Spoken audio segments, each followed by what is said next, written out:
Okay, so for Unit 5, Lesson A, this is called radian angle measures. Now we will deal with a little bit of something called radian angles, but mostly we're finding arc lengths here. So for an arc length is a portion of my circumference. So like here, for example, it's just a portion of like my whole circumference. So when my circumference is all the way around, this S is my arc that I'm actually trying to find.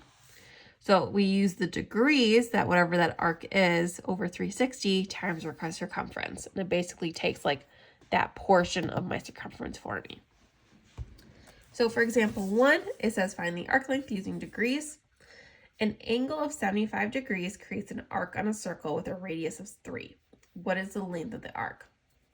So I can just use this. If I wanted to, I could actually like draw a picture and kind of like see it out. So an angle of 75 degrees creates an arc.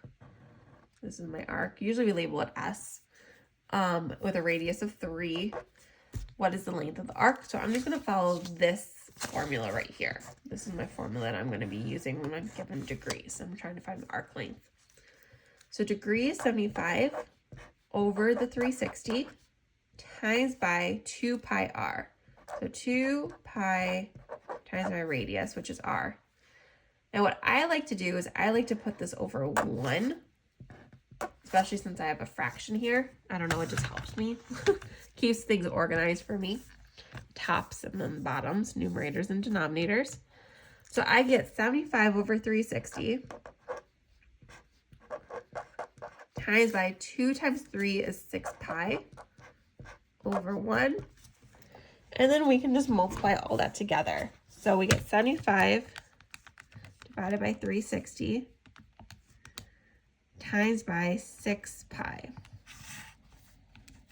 And we get 3.92, about 3.9. So that's going to be 3.9 centimeters. That means this arc is about 3.9 centimeters if you were to measure it like with a piece of string or something. Next one, find this arc. So we're given 100 degrees, still have a radius of 3. So again, we're going to do it by degrees over 360 equals my radius. So 2 pi times my radius, times, not equals, times over 1. So it's going to be 100 over 360 times 2 times 3 is 6 pi over 1.